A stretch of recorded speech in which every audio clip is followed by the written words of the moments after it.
Calculation of gross salary and wages. Risk क्या है आप बताएं, कैलकुलेशन में क्या रिस्क है?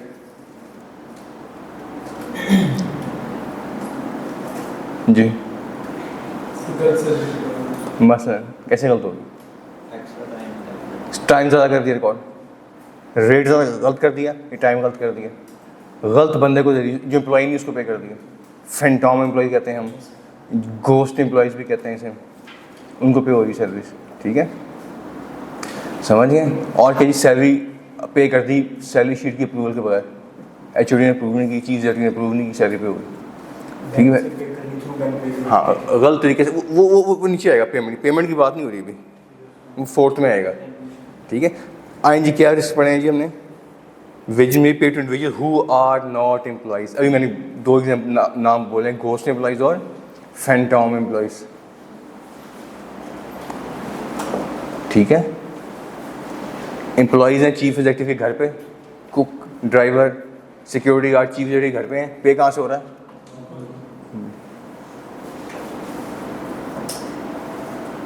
अगर तो ऑफ ये है of part of the agreement, फिर तो ठीक है कि चीफ एग्जीक्यूटिव की सैलरी का एग्रीमेंट पार्ट है ये, कि उसको कुक भी मिलेगा, उसको ड्राइवर भी मिलेगा, सिक्योरिटी गार्ड भी मिलेगा, फिर तो ठीक है। लेकिन अब वो भी नहीं है, फिर इलीगल है, अनफेयर है। ठीक हो गया, याद रहेगा। अच्छा सेकंड पे है, may be paid to work they have not, यानी एक्स्ट्रा काम किया उसने 8 घंटे, सैलरी मिली 11 घंटे की। तीसरा कहता है कुड बी कैलकुलेटेड इनकरेक्टली। ठीक है, और चौथा tax and deductions could be calculated, deductions और बाकी चीज़ें गलत कलेक्ट कर दी। आर्ट्स की बात नहीं कर रहा कि नंबर ऑफ आर्ट्स गलत कर दिए, सैलरी रेट गलत कर दिए, उसकी सैलरी थी 80,000 रुपया, आपने उसे पे कर दिया 11-20,000। ठीक है, यही रिस्क है ना, ये चौथा रिस्क है ना, टेक्निकली डिडक्शंस का रिस्क है। हमने पढ़े हैं डिडक्शन दो तरह की होती है, कौन कौन सी? वॉलंटरी और कंपल्सरी, तो ये तो उसका पार्ट है। ठीक है जी। अच्छा आगे कंट्रोल ऑब्जेक्टिव्स। ऑब्जेक्टिव क्या, जल्दी से पढ़ लें। नीचे फर्स्ट पैराग्राफ में लास्ट में कहता है फैंटॉम एम्प्लॉइज, ऊपर वाली बात में कहता है कि एम्प्लॉइज हु हैव लेफ्ट, ऐसे एम्प्लॉइज को सैलरीज ना पे हो। होता क्या है कि प्रोडक्शन डिपार्टमेंट ने 2 बंदों को फारिग किया और ईमेल कर दिया एचआर डिपार्टमेंट को, एचआर तक ईमेल ही नहीं पहुंची, या उसने ईमेल चेक ही नहीं की, और उसको अगले महीने की तनख्वाह भी। ठीक है, अक्सर ये होता है। वो कहते हैं आपने सैलरी को पे की, कहता आपने बताया ही नहीं, कहता मैंने ईमेल की थी, कहता मैंने चेक नहीं की। ठीक है, अनअटेंडेड ईमेल रहेगी। अच्छा सेकंड में जी क्या कहता है, एग्जाम्पल क्या कहते हैं कि employees are paid only for the work they have perform. जितना आवर्स काम किया, जितने डेज या जितने मंथ काम किया, उतने की सैलरी जानी चाहिए, डिडक्शन सीख होनी चाहिए। ठीक है, नीचे टेबल है, हम टेबल पे डायरेक्टली आ जाते हैं। हम टेबल में पहला जो कॉलम है ना, कंट्रोल ऑब्जेक्टिव, पहला जो कॉलम है इसको हम स्किप करेंगे, इसको नहीं पढ़ेंगे। एग्जाम्पल ऑफ कंट्रोल्स क्या लेके आएंगे, और सामने सारा टेस्ट ऑफ कंट्रोल क्लास चल रहा है, अभी टेबलर फॉर्म में आ गए यहाँ पे। ठीक है, ये इंपॉर्टेंट चीज़ है। तो पहले क्या, सेग्रीगेशन ऑफ ड्यूटीज होनी चाहिए। सेग्रीगेशन ऑफ, इन्होंने पढ़ा हुआ है सेग्रीगेशन ऑफ ड्यूटीज़, मैं ना भी पढ़ा था आपको पता। सेग्रीगेशन ऑफ ड्यूटीज़ क्या है, सैलरी शीट बनाने वाला बंदा अलग हो, उसको रिव्यू करने वाला बंदा अलग हो, अप्रूव एचओडी करे, और पे करने वाला अलग। ये नहीं कि एक बीकॉम बंदा बैठा हुआ है, उसने ना सैलरी शीट बनाई और ना वो ना अप्रूवल हुई, ना किसी ने रिव्यू किया, वो फाइनेंस डिपार्टमेंट में गई, वहाँ से वो पेमेंट हो गई। ठीक है जी, चले आगे। सेकंड पे आएंगे, gross pay for each individual should be authorised. Proper authorisation, proper हमने पढ़ लिया इस पॉइंट को। ठीक है, अच्छा ऑथराइजेशन का आगे टेस्ट मैं नहीं पढ़ा रहा, अब देख लें भी डिपार्टमेंट हेड लेवल में अप्रूव हुई है, चीफ एग्जीक्यूटिव लेवल पे अप्रूव हुई है, किसी ने इसको रिव्यू किया। ठीक है, आगे आ जाएँ। फॉर्मल ऑथराइजेशन, ठीक है, formal authorisation of new employees. कौन सा चेक पड़ा हुआ हमने यहाँ पे, एग्जिस्टेंस चेक, कि नया बंदा ऐड हुआ है तो आप IT वालों को बताएं, वो आप सिस्टम में ऐड करेंगे, फिर आप उसको पे कर सकेंगे। ठीक है, समझ गए जी? फिर जैसे इस चैप्टर में बुक ने एक दफ़ा भी चेक कर दी नहीं किया। मैं तो कर रहा हूँ, मैं तो बता रहा हूँ ना आपको, ठीक है, इसलिए तो मैं बैठा हूँ यहाँ पर। बुक्स में और भी बहुत सी गलतियाँ की हैं, ठीक है। देखिए, अगर कोई चीज़ एक्स्ट्रा, अगर कोई चीज़ बुक ने नहीं लिखी फॉर एग्जांपल, तो आपने तो पढ़ी है ना, आपको तो वो चीज़ फिट करनी चाहिए, वो नॉलेज वाली अप्लाई करनी चाहिए ना, ठीक है। अच्छी बात है, अगर बुक ने नहीं लिखा तो हम बुक को चैलेंज करते रहते हैं साथ साथ, ठीक है, नया आइडिया मिलता है। हो सकता है मेरी जगह कोई और टीचर होते, वो आपको और डिफरेंट आइडिया देते हैं यहाँ पे।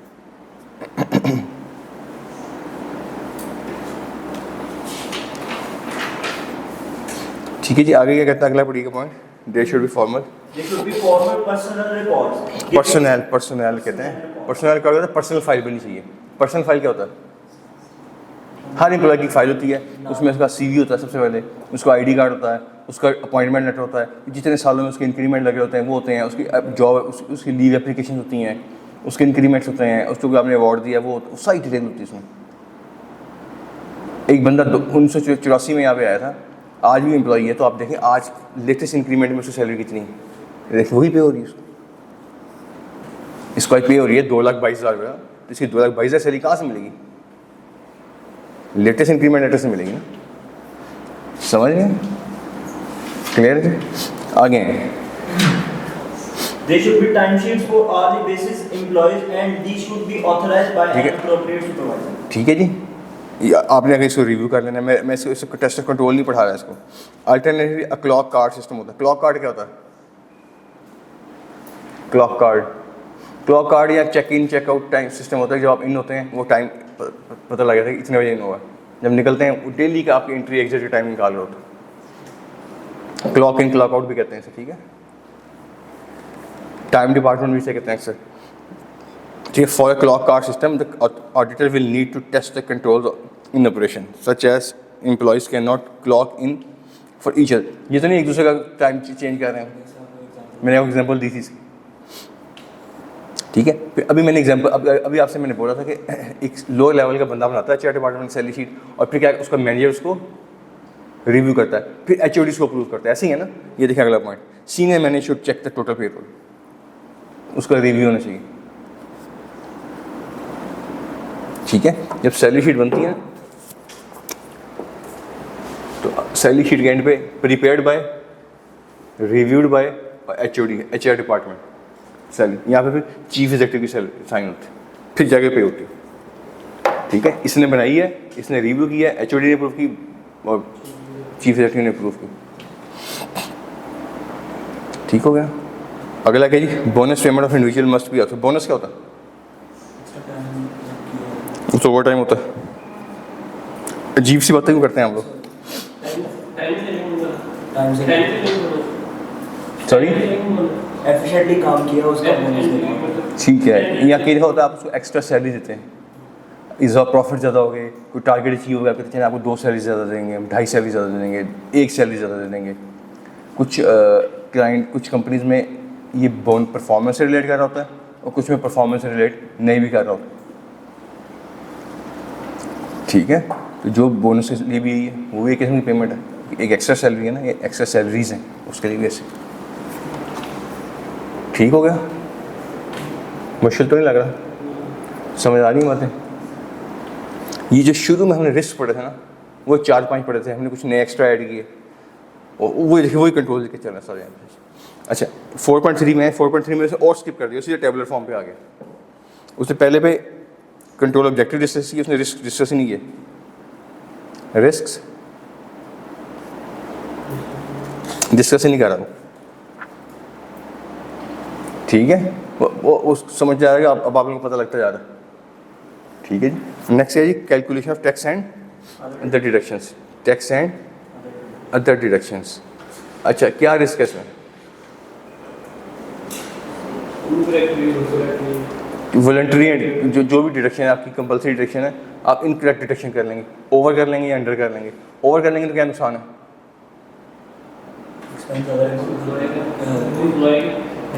एम्प्लॉयज़ का लॉस हो जाएगा, आपने उसको पकड़ा, टैक्स जमा करवा दिया, वो आपका सर फटेगा आगे। ख़ासतौर पर छोटा एम्प्लॉय, आजकल के ज़माने में लेबर टाइप एम्प्लॉय हुआ, कोई उसकी तनख्वाह कोई छोटे जो होते हैं ना 50, 55, 60 हज़ार वाले, उसके 200-400 एक्स्ट्रा काट के देखें, इसका घर नहीं चल रहा आजकल। ठीक है, अच्छा अगर अंडर डिडक्शन होगी फिर उसको ज़्यादा पे हो जाएगा। ठीक है, और पे किसको करना पड़ेगा? FBR को, आपको। फिर आपका चीफ सेक्रेटरी ने कुछ छोड़ेगा, वहाँ एम्प्लॉयज़ नहीं छोड़ रहे थे। तो दोनों की गालियों से बचने के लिए इंपॉर्टेंट चीज़ आगे कैलकुलेशंस ठीक हो। ठीक है, taxation and deduction should be calculated correctly. ठीक है, अब इसका कंट्रोल क्या लेके आएंगे? वेब चेक कर लेंगे, रिव्यू कर लेंगे, अपडेटेड टैक्स रेट्स के मुताबिक कर लेंगे, कैलकुलेशन से चेक कर रिकैलकुलेट कर लेंगे। ठीक है, payroll procedure I think should be second column पढ़ो, should provide for the deduction of all appropriate deductions, कि जो डिडक्शन हो रही है up to date tax rate, ये तो नहीं आप उठा के पिछले साल के टैक्स रेट से कर रहे हैं। ठीक है, टेस्ट कैसे करेंगे? Auditor can review the manual procedure for calculation, वो मैनुअल कैलकुलेशन देखेंगे और देखेंगे जो आपने डिडक्शन से गलत की हुई, समझ रहे हैं? इसी में सेकंड जो है ना paragraph, third sentence, test data could be use. System check कर रहे हैं ना आप, तो टेस्ट डेटा चेक डाल के देखें। एक नया फेक एम्प्लॉय डालें, उसकी सैलरी दें, देखो कि सिस्टम कितनी डिडक्शन कर रहा है, इतनी होनी चाहिए। समझ रहे हैं सब लोग? क्यों जी? आगे आ जाएं, वॉलंटरी डिडक्शंस। वॉलंटरी डिडक्शन कैसे होती है कि मैंने कंपनी से लोन लिया, मैंने कंपनी से, और मैं हर मंथ अपनी सैलरी से कटवा रहा हूँ, तो देखें जो मेरा कंपनी से एग्रीमेंट हुआ उसके मुताबिक डिडक्शन हो रही है। अगर मैंने कहा था हर महीने मेरी सैलरी से 75,000 कटा चाहिए, तो 75,000 ही कट रहा है एज इन अकॉर्डिंग मेरा लोन एग्रीमेंट कट रहा है। ठीक है, समझ गए? कई दफ़ा क्या होता है, कंपनी आपकी, जैसे मैं आपको एग्जांपल देता हूँ, मेरा क्लाइंट है, वो क्या करता है, अपने सीनियर एम्प्लॉयज़ को गाड़ी देता है, सीनियर एम्प्लॉयज़ को गाड़ी दी और 5 साल बाद वो गाड़ी रिप्लेस कर देते हैं। ठीक है, अब कंपनी ने कार खरीदी, कार यहाँ पे आ गई, अपने एम्प्लॉय ए के लिए ख़रीदी गाड़ी। ठीक है, और आज ही डिसाइड कर लिया कि ये गाड़ी हमने बुक वैल्यू पे अपने एम्प्लॉय को दे देनी 5 साल के बाद, एक एक्स्ट्रा बेनिफिट दे देने एम्प्लॉय को। ठीक है, अपने एम्प्लॉय। अब इसकी 5 साल की डेप्शन निकाली ना, कितनी होगी अकाउंटिंग डेप्शन? फॉर एग्जाम्पल 60 लाख की गाड़ी ली है और ये रह जाएगी 3.2 मिलियन की, ये चल 3 मिलियन की। 3 मिलियन को 60 पे डिवाइड किया 5 साल पे, 60 इंस्टॉलमेंट्स पे, तो हर महीने का अमाउंट निकले 30 लाख डिवाइडेड बाय 60 50,000 निकली ना, हाँ 50,000 निकली। अब 50,000 उनके क्या करते रहेंगे, उससे हर महीने से एडवांस उसकी सैलरी से डिडक्शन करते रहेंगे, और वहाँ पे यहाँ पे एक advance against sale of car आता रहेगा। ठीक है, पहले 50,000 महीने, दूसरे महीने 1 लाख हो जाएगा, तीसरे महीने 1.5 लाख हो जाएगा, करते 60वें इंस्टॉलमेंट में क्या हो जाएगा, ये 3 मिलियन। और इधर ये 6 की ली थी, डेबिट होते होते कितने की रह जाएगी? नो प्रॉफिट नो लॉस पे एम्प्लॉय को सेल कर देंगे। अब ये जो डिडक्शन सैलरी से हो रही है, देखें इन according to the employment agreement हो रही है। ठीक है, ये समझ गए? फिर लोन दे रहे होते हैं कई दफ़ा, कुछ एम्प्लॉयज़ कुछ कंपनी क्या करती हैं, वो आपको देती नहीं है, गाड़ी नहीं देती, वो आपको गाड़ी का लोन दे देती है, कहती है 6 मिलियन ले लें, आपको सॉरी एडवांस, यहाँ 6 मिलियन का एडवांस दे रही है एम्प्लॉय को, गाड़ी की बजाय क्या दे दिया, लोन दे दिया, और हर महीने से का 50,000 डिडक्ट करते रहते हैं। ठीक हो गया, याद रहेगा जी। जब 5 साल 4 साल पूरे होते हैं, 4 साल के बाद फिर नया लोन दे देते, कि इसमें भी डिफरेंट टेक्निक्स होती हैं, चलो एम्प्लॉय टिका रहेगा जब तक उसको रिटेन करना आसान हो जाता है। ठीक है जी, ये डिपेंड करता है कैसी HR पॉलिसी आपकी, लेकिन बहुत डिडक्शन होती हैं वॉलंटरी और डिडक्शन और आपकी कंपल्सरी। वॉलंटरी डिडक्शन में कहता है सीनियर मैनेजर शुड चेक, वही रिव्यू। निचले वाले पॉइंट में कहता है all voluntary deduction must be authorised, इन्हीं को टेस्ट कर लेना आपने, कोई मुश्किल नहीं है ऐसी चीज़। चलें आगे, समझ आ रही बातें कि ऊपर से गुजरती आ रही हैं, हजम हो रही हैं, बस हजम तो नहीं हो रही, पक्की बात है? क्यों जी, इनसे पूछें। ठीक है, आगे जी रिकॉर्डिंग। रिकॉर्डिंग में क्या रिस्क हैं?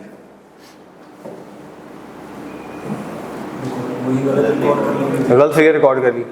मैं मीटिंग पे गया, चीफ एग्जीक्यूटिव से, ऑडिट की किक ऑफ मीटिंग थी, फर्स्ट मीटिंग थी हमारी। तो चीफ एग्जीक्यूटिव में कहता है यार वो इंटरनल ऑडिटर था, ठीक है, कि आपने मुझे बताना है कि जून जो अभी पिछला महीना गुजरा जून का, जून के महीने में 63 लाख हमारी सैलरी शीट का बिल बना है। एडमिन डिपार्टमेंट की सैलरी 63 लाख थी। एडमिन डिपार्टमेंट की सैलरी कितनी थी? 63 लाख। 67 लाख का बिल क्यों बना? बैंक से 67 लाख क्यों निकले? और 4 लाख कहाँ गए आपने मुझे बताना। समझ गए? तो वो मैनेजमेंट को पता था कहाँ पे गड़बड़ हो रही। और जब हमने उसको जून के महीने का सैलरी शीट का टोटल किया, मैनुअल कैलकुलेटर से किया, ठीक है, वो 63 लाख बने और नीचे फिगर जो लिखी हुई है वो 67 लाख।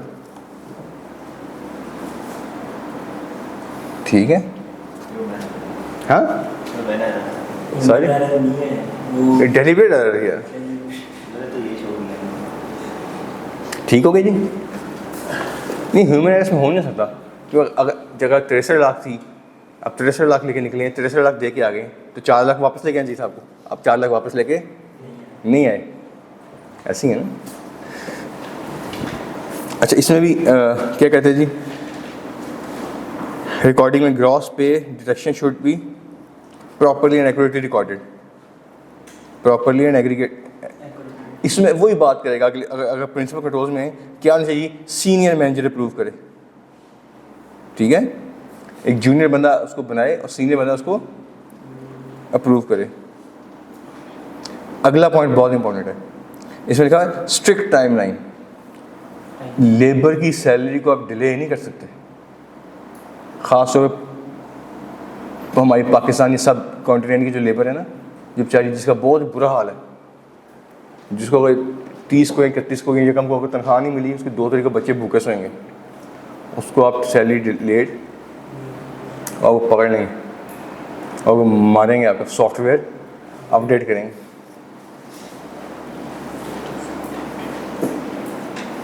ठीक है, वो आपके दफ्तर में दहा बोल देंगे।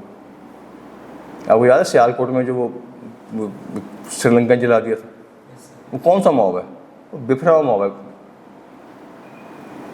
भूखा है, वो डिप्राइव्ड है, फ्रस्ट्रेटेड, डिप्रेस्ड है, वो आपको नहीं छोड़ेगा।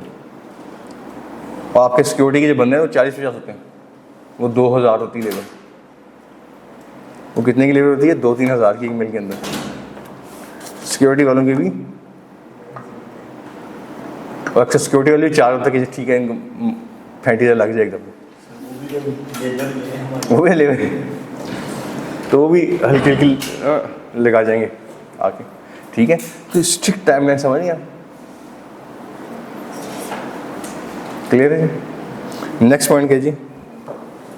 नेक्स्ट पॉइंट बड़ा इंपॉर्टेंट, नहीं पड़िएगा। There should be controls accounts for payroll with regular reconciliation between control totals and the payroll records of all employees. ठीक है, पेरोल रिकॉर्ड पढ़ के टोटल सैलरी इतनी है, इंडिविजुअल कितनी है, टोटल इतनी है, इंडिविजुअल कितनी, तो आपस में पेरोल सिस्टम कितनी पे कर दी, कितने किस, देखिए 2000 बंदों को पे करने में 3-4 दिन लग गया था। ठीक है, ये आप खुद जाके पे करते हैं या उसको बुलाते हैं कैश डिपार्टमेंट में? नॉर्मली अब जाके पे कर होते हैं लेबर को, क्योंकि अदरवाइज मशीन एक बंद करके आ जाएंगे। तो एक एक बंदा जा रहा होता है, वो आ रहा होता है, स्लो प्रोसेस होता है। जैसे सिक्योरिटी वाले उनसे आगे सैलरी ले जाएंगे, वो सारी सिक्योरिटी छोड़ के आ जाएंगे सैलरी लेने, तो ऐसे कभी भी नहीं होता। उनके बिहाफ पे एक बंदा आके ले लेता है, उनका बॉस या जो भी उनका सुपरवाइजर होता है, ये एक एक करके आता है। ठीक है, तो कितनी सैलरी बनी, कितनी पे होगी, कितना रिमेनिंग कैश रह गया, वो कैश शाम को जाते हुए वापस सेफ वॉलेट में, सुबह आगे फिर निकाला, फिर कुछ पे की, फिर रिकन्स के सुबह इतना कैश 64 लाख निकाला, 48 लाख पे कर दिया, ये 16 लाख वापस, फिर 16 लाख निकाला, इसमें 14 लाख पे हो गया, 4 लाख, ये कॉन्सेंट चलती थी। ठीक है, नेक्स्ट पे 4.5 पेमेंट। ठीक है, इससे क्वेश्चन भी आया है, पिछले 2-2.5 साल में क्वेश्चन आया। पेमेंट में क्या रिस्क है जी, गलत बंदे को पे हुई, ठीक है, ज़्यादा पे हो गई, ठीक है, एक है कि आपने पे कर दी है, लेबरर कह रहे हैं हमें, समझ गए, उसके लिए क्या होना चाहिए, एक्नॉलेजमेंट। अब लेबर बेचारे के अंगूठे होते हैं, वहाँ से बायोमेट्रिक लिखवा देते हैं या वो स्टैंप लगवा देते हैं, साइन चलो करना नहीं आता। ठीक है, समझ गए,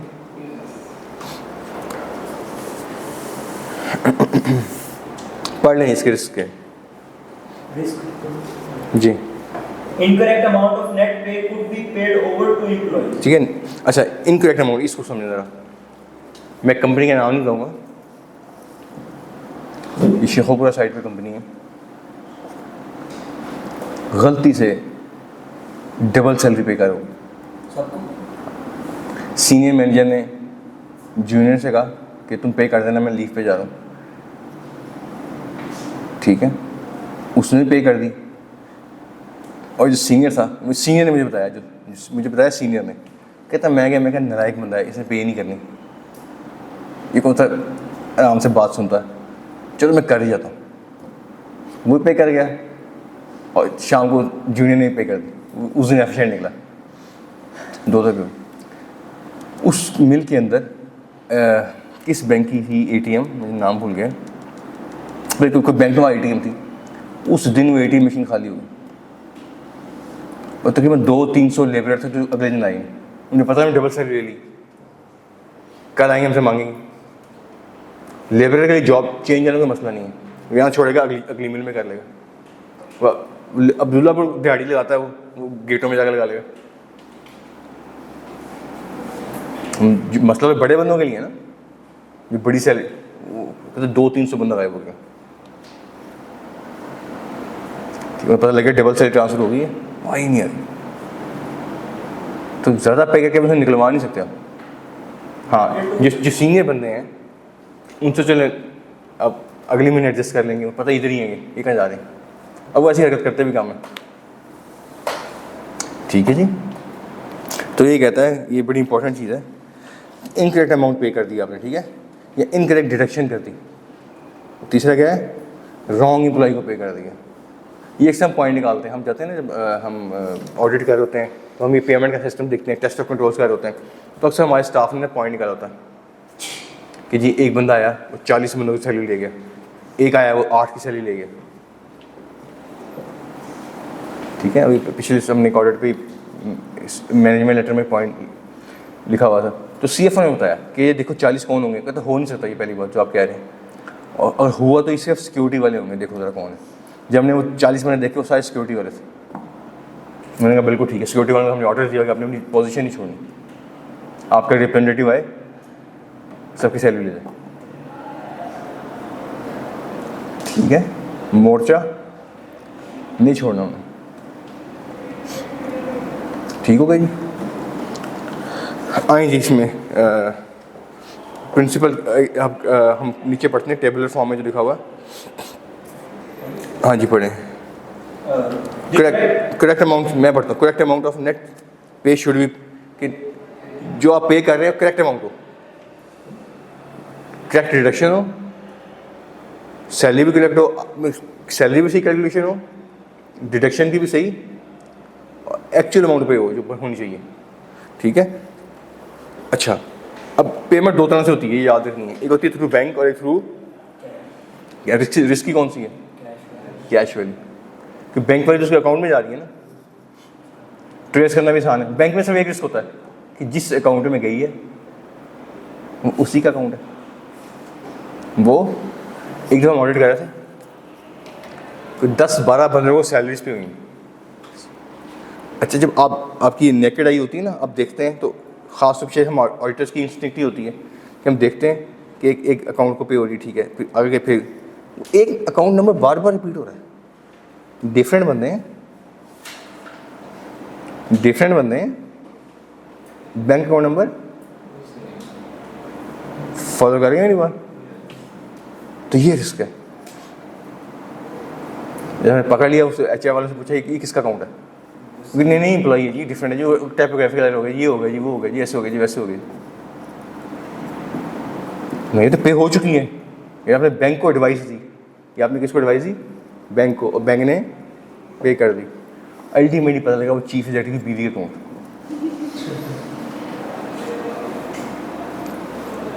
समझ रहे हैं? फेक एम्प्लॉय डाले हुए हैं, उनको सैलरी जब कहीं ना किसी ने निकालनी है ना, अब 30,000 रुपये भी चीफ एग्जीक्यूटिव बीवी लेती, बुरी लगती। उन्होंने क्या किया, कैश वहाँ निकाला हुआ, सॉरी बैंक से पेमेंट की हुई,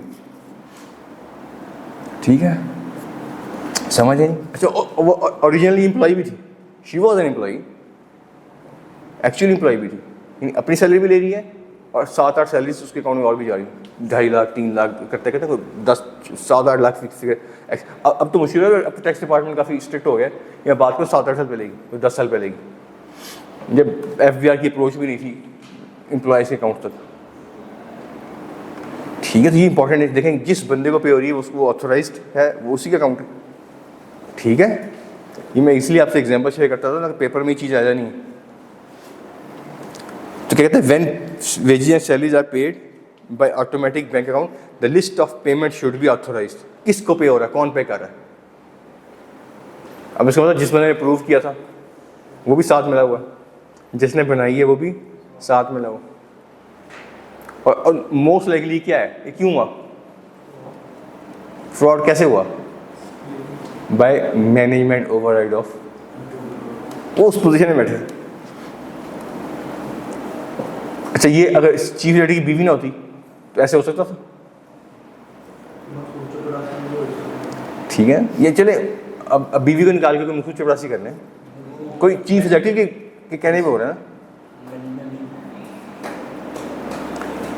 ठीक है। आजकल तो बीवियों के अकाउंट भी रडार में है FBR के, आजकल भी माली और ये कुक ड्राइवर, इनकी बीवियाँ, इनके बच्चे, इनके पेरेंट्स,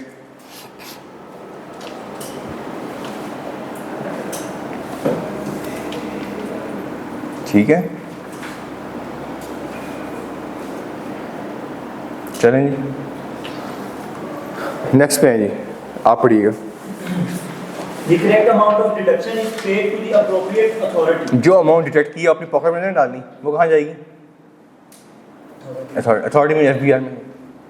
अगर टैक्स FBR में जाएगा, कोई और डिडक्शन उस रेलेवेंट अथॉरिटी में जाएगी, ठीक है। समझ रहे हैं जी? आगे हैं जी, There should be इसका अगर कंट्रोल पढ़ें, there should be formal procedure and a formal timetable for the payment of deduction and recording payments in account. क्या टाइम टेबल है? टैक्स जो विदहेल्ड टैक्स किया उसका टाइम टेबल क्या है? विद होल्डिंग का टाइम टेबल पता हो क्या है?